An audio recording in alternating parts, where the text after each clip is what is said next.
decided to start this channel off with me probably telling you my story, given that I have survived a 21-year marriage with a narcissist. There are plenty of content made about narcissists, how you can spot them, how they act,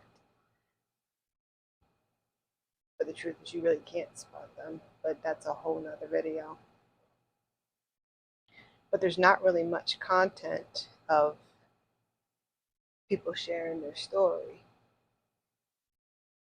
And though on other platforms they are sharing their stories, but they're sharing it on a content or pretense of that they're still hurting, right? And when you're still hurting and you're still trying to heal, number one, you don't know really where to start your healing journey. And you're still angry with all rights, and you're still bitter with all rights. But when you start talking from that negative side, the actual things that occurred can get watered out, right? So my plan here is not only to give you the tools that I had to learn or tools that I already had, but I had to learn to recalibrate them a little bit differently to go through my healing journey. And that's what I do tend to teach you here on this platform. But before I can teach you this, I think it's very important for you to hear someone that has walked the 7 stages of hell and how she had to survive.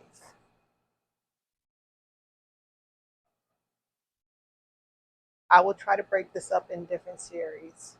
And the plan is, and the hope is, that when I tell you a little bit of my story, that I will also tell you how I had to reflect on that. Because see, each one of those milestones, I had to reevaluate when I was healing. Because something was broken way before I even got into that relationship. So if that's something that might interest you, hit the subscribe, hit the notification. And if at the end of this video you like my content, please give it a thumbs up. So with all that said, let's step into the first part, the beginning. The beginning of how did I meet my narcissist. So my story might be a little bit different than everyone else. I am a military brat that was raised overseas. I left Germany at the age of 25 due to that my foundation had blown up. So I decided to run instead of facing the issue. And no, it wasn't any illegal matter or me running away from a heartache. I mean, it was a heartache, but it was that my grandmother passed away and my world blew up. And I needed something to change because I couldn't deal with the grief. I was slipping into depression.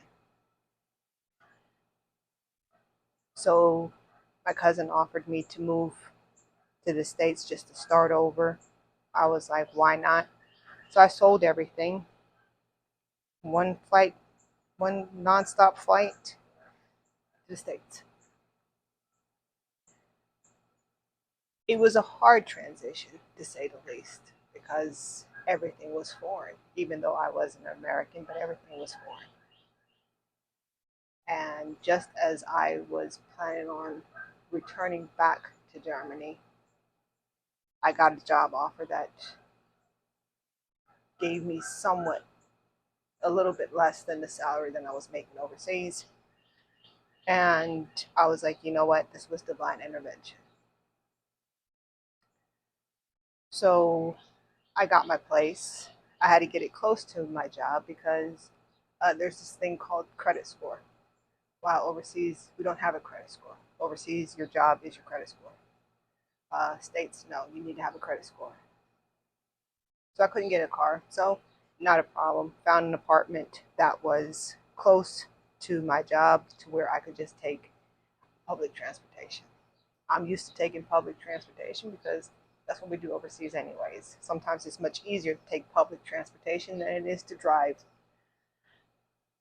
Anyways, right as I moved in to my apartment, my downstairs neighbor came up and she talked about this guy that is on the other side of the apartment complex and how we would fit perfectly together. And at this point in juncture in my life, I was tired. I was still dealing with the grief of losing my grandmother. I was lonely. So I broke one of my cardinal rules. I don't do blind dates. Why not? I met my ex on the 15th of November of 2000.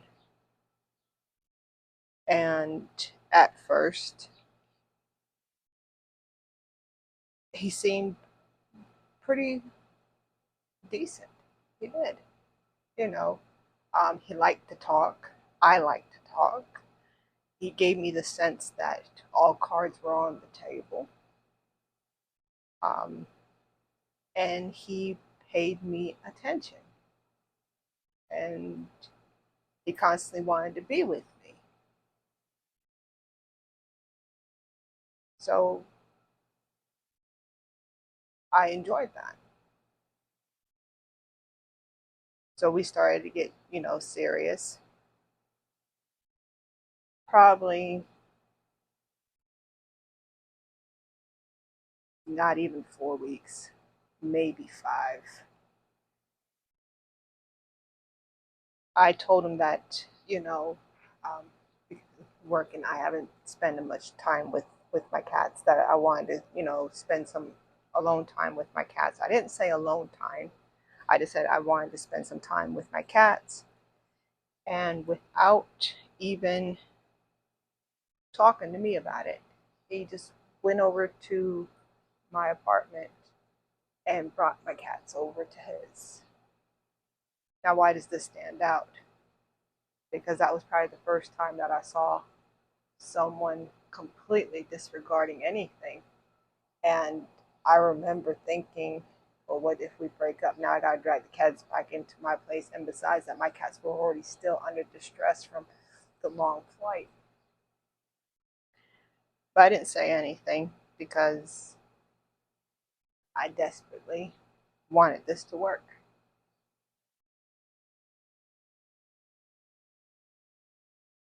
Fast forward, there was a time when we were having, I don't know, by this time we were maybe, I don't know, 2, 3 months in, our first argument that I didn't start it.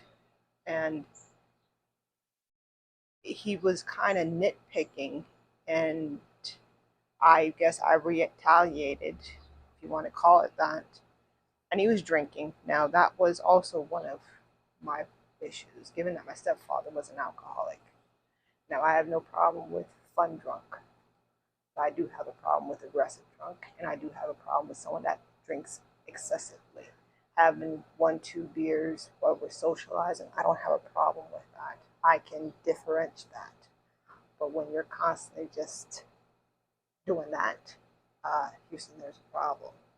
And again, I'm at a state of mind, I can fix it. I can be a little bit more patient. But that I got upset with him, and he snatched the drink out of my hand. And when he did that, I left because that was a sign of violence for me. So I went to my apartment, and so I went back to my apartment, and sure enough, he came back and he apologized. And I forgave him. Of course I did.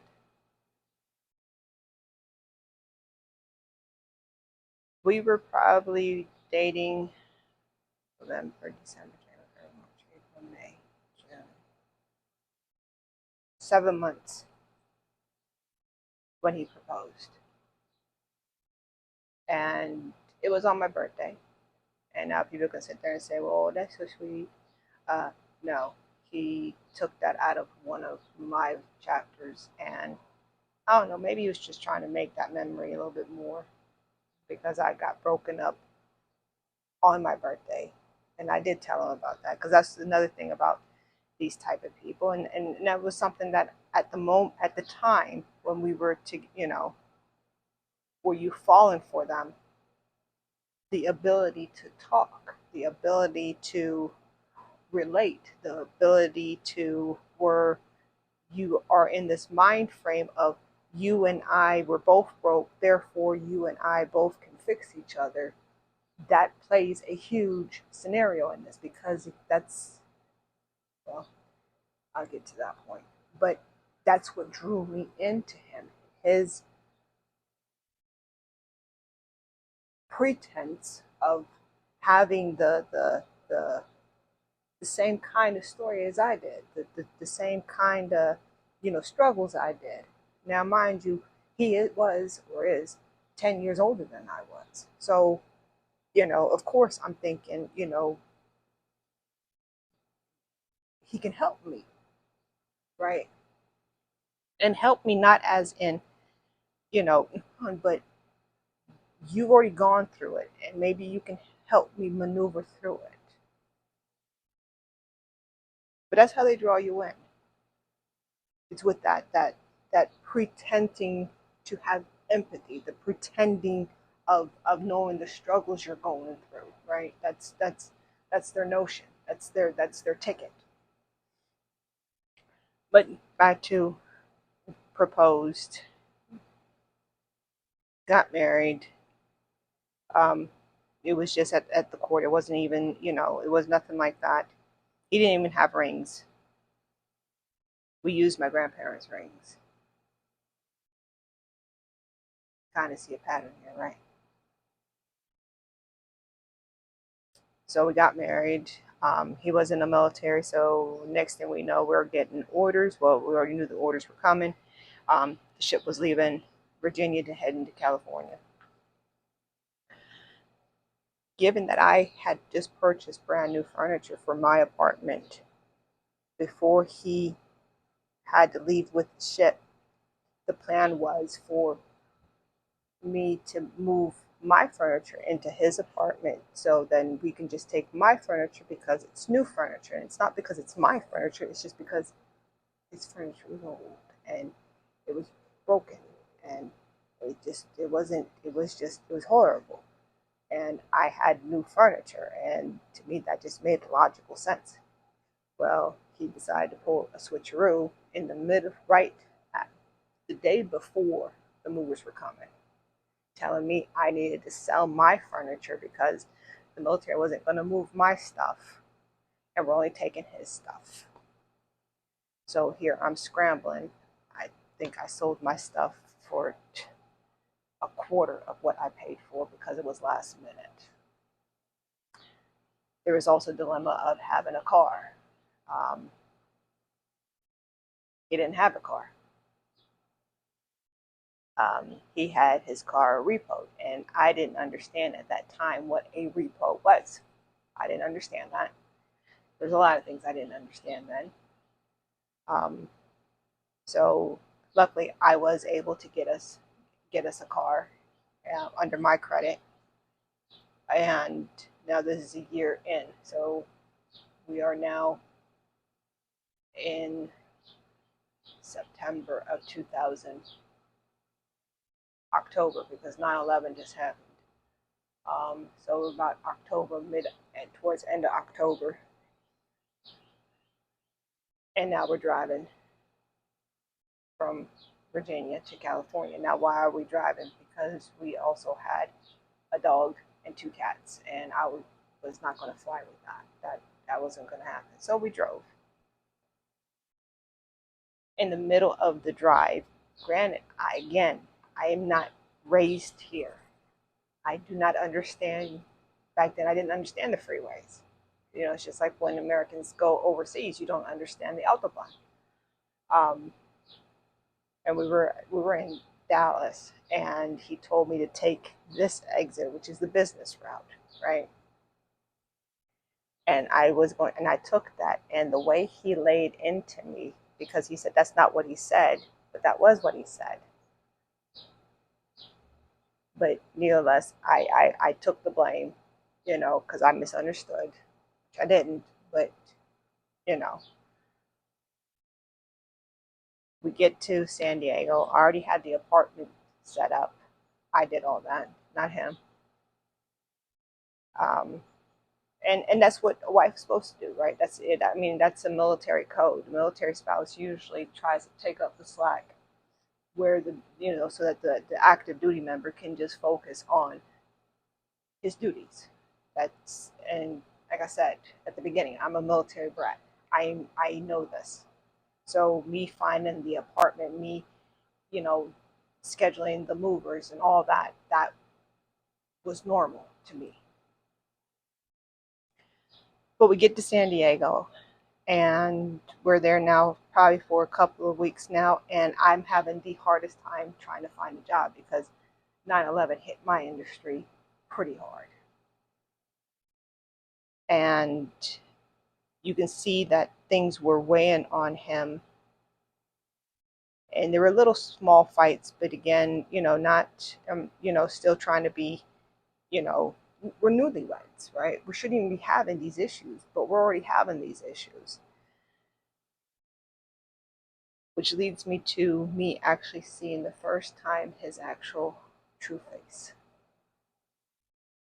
um, Remember my furniture, so I'm still paying on that, and I sent them a money order, and I guess they didn't get the money order, so now they're calling, they're asking where it is. And I'm trying to explain things, well, I'll go ahead and resend the money. Again, I'll send another money order. And he is literally keep on telling me, give me the phone, give me the phone. So finally, I give him the phone, and he covers the phone up, and he goes, next time when I fucking tell you to give me the phone, you fucking give it to me. And I kind of looked at him, and he's yelling at the guy. I'm trying to find that little stub, you know, your age, but money order, you got the little stub, trying to find it in the cabinet. Haven't really finished organizing because we just, at this point, maybe in San Diego again, it was only maybe, I don't know, 4, 6 weeks, if that. And he goes in, and when he's off the phone, he comes in, and he literally is yelling at me. How stupid could I be? This is important. This can screw us, and it was just constant, verbal hits. And he goes in and he dumps the whole cabinet out to the floor. I drop to my knees trying to find it, and he's literally over me, pointing and yelling at me to the point where I get up. I go into the second spare bedroom, and that is the first time that I realized, what the hell did I do? And what the hell did I marry? And how the hell was I going to get out of this? Within 5 minutes, maybe less than, I had to come to a conclusion that I made my bed, and I might as well lay in it, because I just sold my furniture. I have no job. Where was I going to go?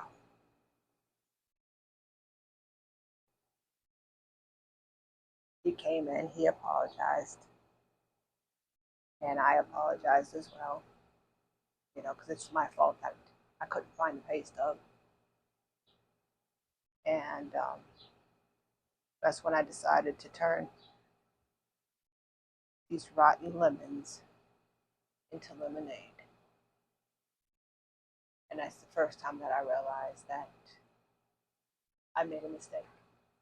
But I was determined to make this work. And I'll pause the story here because, as I said at the very beginning, I was married for 21 years. looking back during my healing journey, there were so many flags, so many flags.